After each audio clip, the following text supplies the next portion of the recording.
तो नमस्कार, उम्मीद करते हैं कि आप सब अच्छे होंगे। हमारे एनसीईआरटी फाउंडेशन में आपका स्वागत है, जहां हमने क्लास 10 के सारे चैप्टर्स को ख़त्म कर दिया है सिविक्स के।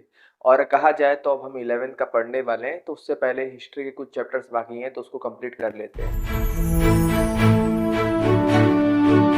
भूमंडलीकृत विश्व जो है, इसके लिए समझने के लिए आपको मैं एक एग्जांपल लेता हूँ। अगर कहा जाए इस दुनिया में सबसे बड़ी सभ्यता कौन सी थी, तो आप कहोगे सिंधु घाटी सभ्यता थी, जो कि अपने टाइम में बहुत विशाल थी। और इसके जो प्रूफ मिलते हैं जमीन खोदने के बाद, तो बहुत सारे तांबे की चीजें मिलती हैं। तो कहा जाए तो उस समय हमें जिस वस्तुओं का परिचय था कि भैया हाँ, यहाँ पर ये चीज़ अवेलेबल है, तो हम कहते थे कि भैया ये टीन जो है वो किसी और देश से लिया करते थे, अपना व्यापार चक्र ओमान तक फैलाए हुए थे। तो हम ये कह सकते हैं कि जो सिंधु घाटी सभ्यता थी, बेसिकली ये क्या करती थी, एक देश के साथ दूसरे देश के साथ व्यापार किया करती थी उस टाइम में। हम देश तो नहीं कह सकते, हम सभ्यता कह सकते हैं कि सभ्यता अपना फैलाव करती थी या अपना कुछ न कुछ सामान का आदान प्रदान करती थी दूसरे सभ्यताओं के साथ। हम इसका एग्जाम्पल भी बहुत सारे देशों का दे सकते हैं कि अफगानिस्तान हो गया, आज का फारस हो गया जिसको आप ईरान कहते हो, यहाँ से भी भारत के संबंध रहे हैं प्राचीन काल में। ये तो भूमंडलीकरण का परिभाषा समझ लेते हैं। तो अगर कहा जाए तो एक देश दूसरे देश के साथ सामाजिक, आर्थिक, राजनीतिक रूप से संबंध रखता है। और ये संबंध क्या होगा, वस्तुओं के आदान प्रदान के, संस्कृति के आदान प्रदान का हो सकता है, या वो भाषाओं का आदान प्रदान कर सकता है। यहाँ तक इसकी परिभाषा समझ में आ गई होगी। ये जो सिल्क रोड था, इसके निर्माण की शुरुआत अगर कहा जाए तो दूसरी शताब्दी ईसा पूर्व में हुई थी। ईसा पूर्व में हुई थी। और अगर कहा जाए तो ये जो खत्म होने की शुरुआत अगर कहा जाए तो 15वीं शताब्दी ईसा पूर्व में खत्म हो गया। अगर कहा जाए ये व्यापारिक मार्ग चाइना के द्वारा निर्मित किया गया था। और ये जो चाइना था, इसने इसलिए निर्माण किया था क्योंकि चाइना अधिक से अधिक क्या करता था, वस्तुओं और सेवाओं का निर्यात किया करता था। अब निर्यात और आयात का मतलब आपको पता होगा, अगर नहीं पता तो बता देते हैं।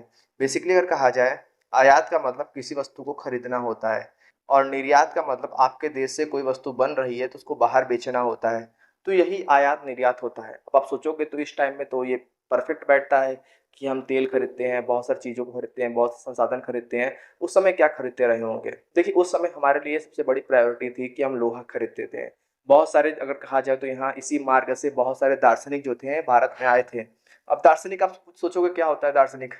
दार्शनिक का मतलब जिसको नहीं पता हो तो पूछेगा ही भाई कि ये दार्शनिक जो थे कैसे आए थे। तो दार्शनिक होते क्या थे, है ना? अगर कहा जाए, बेसिकली दार्शनिक का जो मीनिंग होता है, दार्शनिक मतलब एक राजा के दरबार में आने वाला वो व्यक्ति जो कि बहुत पढ़ा लिखा होता है, और वो पढ़ा लिखा इतना होता है कि वो राजा की बुराई भी करता है और अच्छाई भी करता है। जैसे अगर कहा जाए तो आप देखते होंगे राजा के दरबार में बहुत सारे कवि बैठा करते थे, लेखक बैठा करते थे।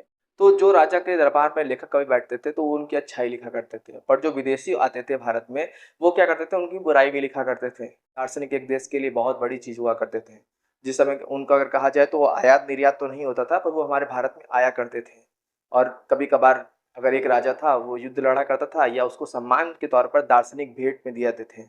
तो यहाँ तक आपको समझ में आ गया होगा। पर चाइना क्या करता था, चाइना बेसिकली अपने दार्शनिकों को बाहर देश में भेजा करता था, और दुनिया भर से कुछ न कुछ शिक्षाएं लिया करता था।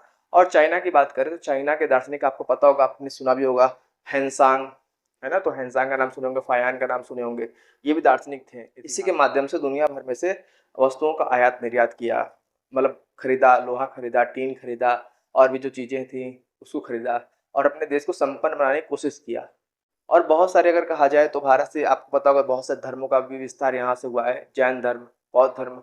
जैन धर्म उतना नहीं फैल पाए जितना बौद्ध धर्म फैला। बौद्ध धर्म चाइना तक विस्तार किया। आज जो आपके प्लेट में परोसा जाता है, हो सकता है उसमें से कुछ खाना या कुछ फ्रूट वेजिटेबल ऐसे हैं जो कि दुनिया में किसी और देश के पास रहे होंगे उस समय। क्योंकि आपको पता होगा हमारा जो फूड कल्चर था वो भी इसी रेशम मार्ग की वजह से बदला था। और कहा जाए तो यूरोप में अगर कहा जाए तो यूरोप के जो लोग थे भारत में इसी रोड के माध्यम से जुड़े थे।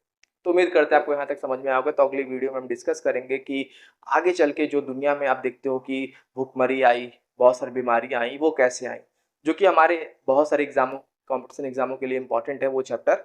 तो उम्मीद करते हैं आपको यहाँ तक समझ में आया होगा। तो लाइक सब्सक्राइब जरूर कर दिएगा, दोस्तों को खासकर शेयर कर दिया।